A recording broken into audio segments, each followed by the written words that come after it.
Greetings, Remnant Church and online friends. Welcome to the Midweek Refuel, where we seek out the ancient wisdom simply because once upon a time, people believed fairy tales and grew up to be adults.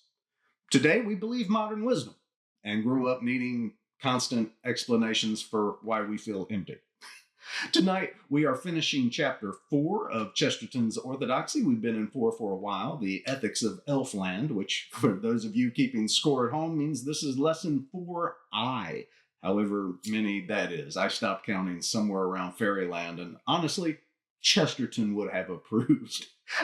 And this is the part where Chesterton stops sounding whimsical and starts sounding like a man staring at the future and wondering how on earth adults manage to forget what children still know. He begins with a contrast that sounds small, it sounds almost playful, but is actually devastating. In Fairyland, there had been a real law, a law that we learned last week could be broken. For the definition of a law is something that can be broken.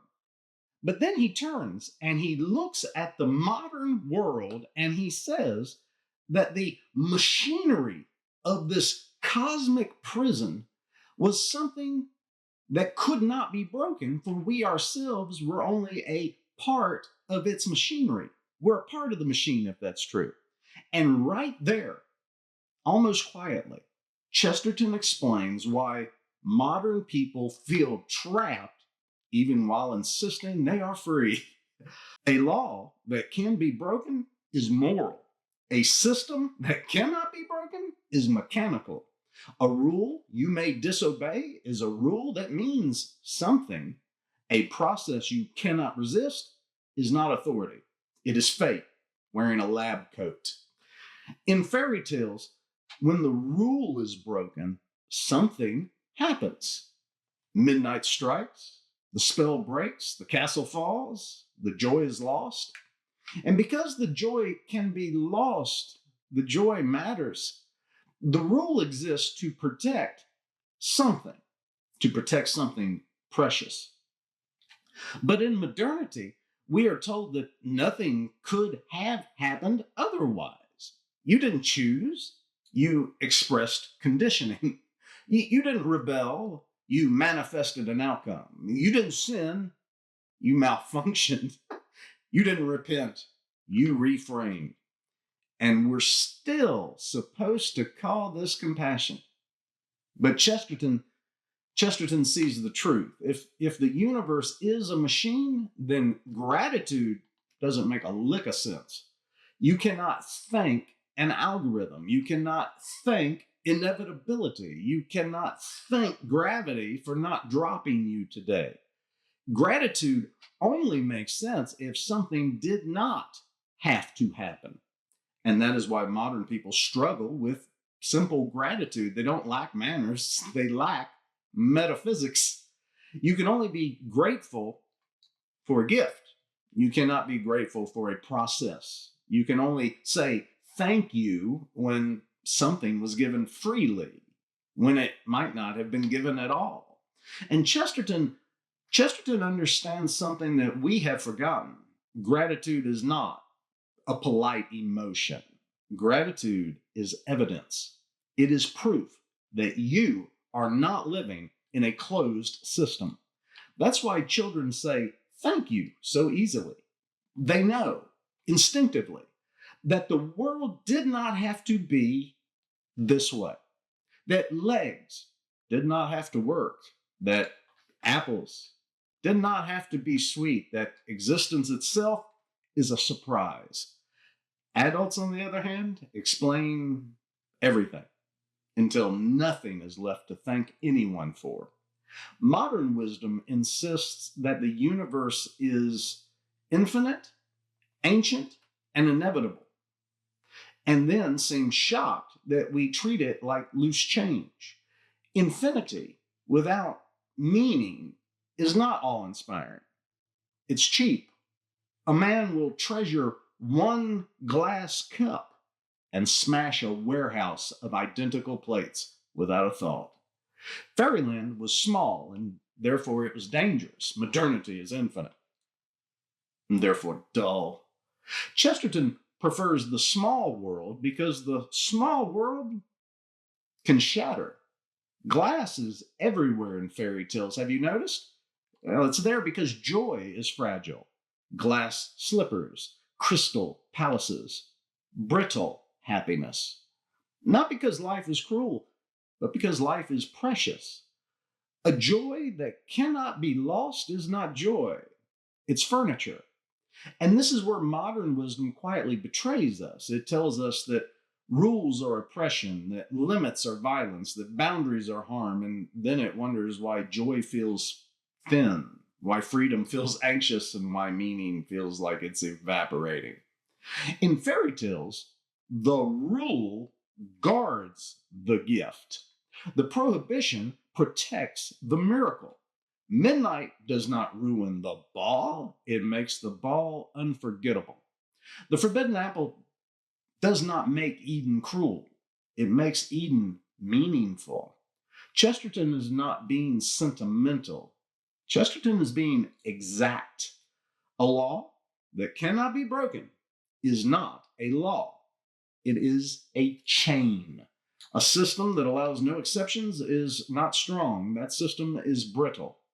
And this is where Chesterton accidentally anticipates what we now call systems theory. Every living system allows deviation. Every resilient system absorbs shock. Every dead system forbids exception and collapses catastrophically when pressure comes. Fairyland is an open system. Modern mechanistic cosmology is a closed one. That is why Chesterton calls it a prison. If we are merely parts of the machinery, then rebellion is an illusion. Obedience is meaningless, guilt is incoherent, and praise is irrational. You don't forgive a toaster for burning your bread. You replace the toaster. You don't repent to a spreadsheet. You optimize. And now, a century later, we live inside that logic and we call it progress. We shout about freedom while surrendering choice. We chant about justice while denying guilt. We scream about identity while dissolving persons. One side believes rules are oppression. The other side believes rules are enough. Both are wrong. Both are boring. The child in a fairy tale knows better. He knows that rules exist so stories can happen at all. He knows danger makes courage possible. He knows obedience makes rebellion meaningful. He knows that joy without risk is not joy. That is called anesthesia. And Chesterton, he keeps pressing gently but relentlessly until he introduces something he hasn't named yet, but has been circling the entire book so far. The feeling that good is not merely useful, good is salvaged. That joy feels like something rescued from disaster, that life feels like a remnant pulled from a wreck. That is the emotional logic of the fall. Not guilt first, gratitude first. We are not miserable sinners longing to be forgiven. We are survivors holding what was saved. That's why happiness feels brittle. That's why law feels protective. And that's why obedience can feel like thanksgiving instead of oppression. Modern wisdom cannot explain this. It keeps insisting that everything was inevitable, and then cannot explain why joy feels so easily lost. It keeps telling us we are free, and then explains why no one is responsible for anything. It keeps explaining away wonder, and then hires therapists to explain why we're all terribly bored. Chesterton sees the pattern clearly. The modern universe is vast, but it is empty. The fairy tale universe is small, but it is full of meaning. The modern cosmos expands endlessly and gives us nothing to hold on to. The fairy tale cosmos limits us. and in return gives us everything. And here is where the chapter quietly undergirds everything that follows.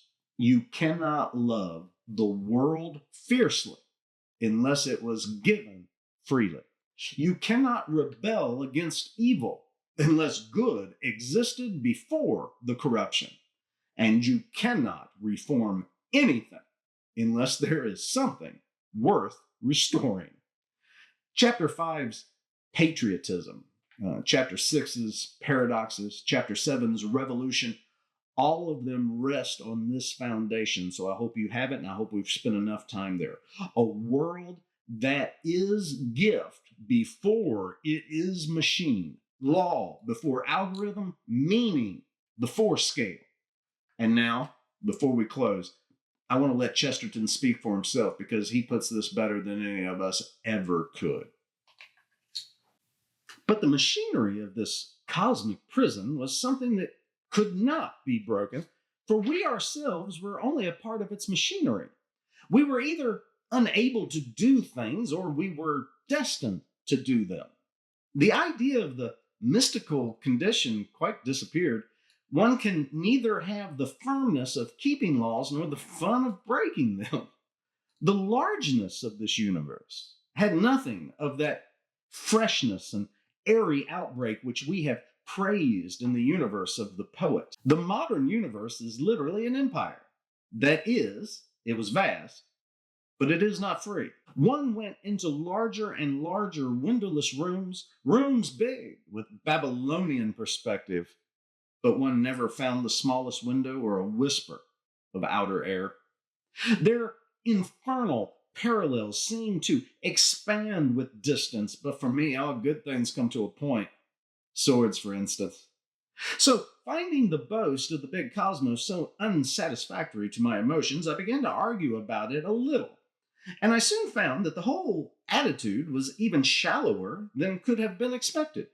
According to these people, the cosmos was one thing since it had one unbroken rule. Only, they would say, while it is one thing, it is also the only thing there is. Why then should one worry particularly to call it large? There is nothing to compare it with. It would be just as sensible to call it small. A man may say, I like this vast cosmos with its throngs of stars and its crowd of varied creatures. But if it comes to that, why should not a man say, I like this cozy little cosmos with its decent number of stars and as neat a provision of livestock as I wish to see? One is as good as the other. They are both mere sentiments. It is mere sentiment to rejoice that the sun is larger than the earth. It is quite as sane a sentiment to rejoice that the sun is no larger than it is. A man chooses to have an emotion about the largeness of the world. Why should he not choose to have an emotion about its smallness? It happened that I had that emotion. When one is fond of anything, one addresses it by diminutives, even if it is an elephant or a life guardsman. The reason is that anything, however huge, that can be conceived of as complete can be conceived of as small. If military mustaches did not suggest a sword or tusks a tail, then the object would be vast because it would be immeasurable. But the moment you can imagine a guardsman, you can imagine a small guardsman. The moment you really see an elephant, you can call it tiny. If you can make a statue of a thing, you can make a statuette of it. These people professed that the universe was one coherent thing, but they were not fond of the universe. But I was frightfully fond of the universe and wanted to address it by a diminutive. I often did so, and it never seemed to mind. Actually, and in truth, I did feel that these dim dogmas of vitality were better expressed by calling the world small than by calling it large. For about infinity, there was a sort of carelessness which was the reverse of the fierce and pious care which I felt touching the pricelessness and the peril of life. They showed only a dreary waste but I felt a sort of sacred thrift. For economy is far more romantic than extravagance. To them, stars were an unending income of halfpence, but I felt about the golden sun and the silver moon as a schoolboy feels if he has 1 sovereign and 1 shilling. These subconscious convictions are best hit off by the color and tone of certain tales. Thus, I have said that stories of magic alone can express my sense that life is not only a pleasure, but a kind of eccentric privilege.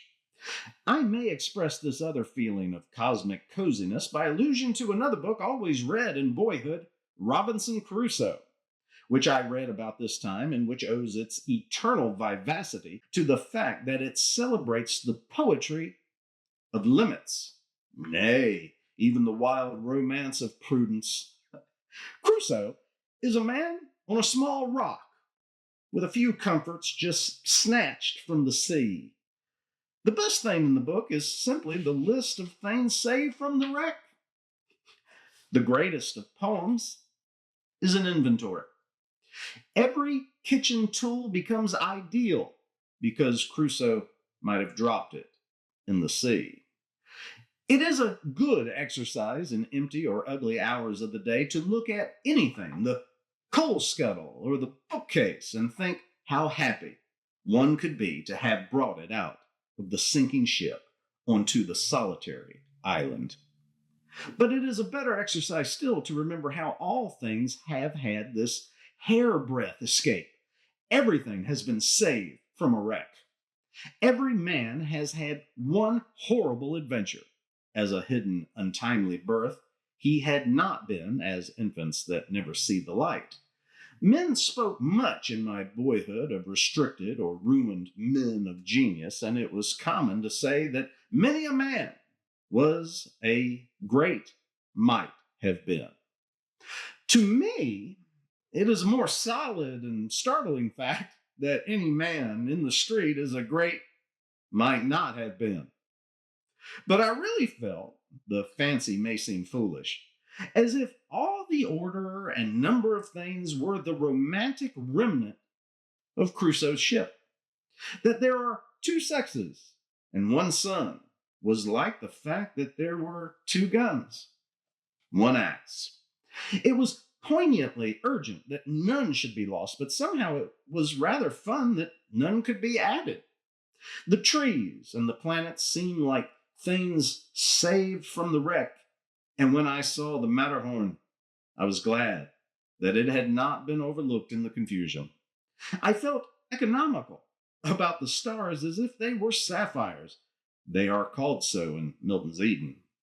I hoarded the hills, for the universe is a single jewel, and while it is a natural cant to talk of a jewel as peerless and priceless, of this jewel it is literally true. This cosmos is indeed without peer and without price, for there cannot be another one.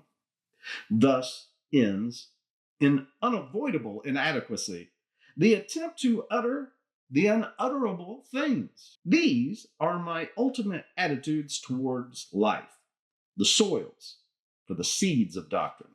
These, in some dark way, I thought before I could write, and felt before I could think, that we may proceed more easily afterwards. I will roughly recapitulate them now. I felt in my bones, first, that this world does not explain itself. It may be a miracle with a supernatural explanation. It may be a conjuring trick with a natural explanation. But the explanation of the conjuring trick, if it is to satisfy me, will have to be better than the natural explanations I have heard. The thing is magic. True or false? Second, I came to feel as if magic must have a meaning, and meaning must have someone to mean it. There was something personal in the world, as in a work of art. Whatever it meant violently. Third, I thought this purpose beautiful in its old design in spite of its defects, such as dragons. Fourth, that the proper form of thanks to it is some form of humility and restraint. We should thank God for beer and burgundy, by not drinking too much of them. We owed also an obedience to whatever made us. And last and strangest, there had come into my mind a vague and vast impression that in some way all good was a remnant to be stored and held sacred out of some primordial ruin.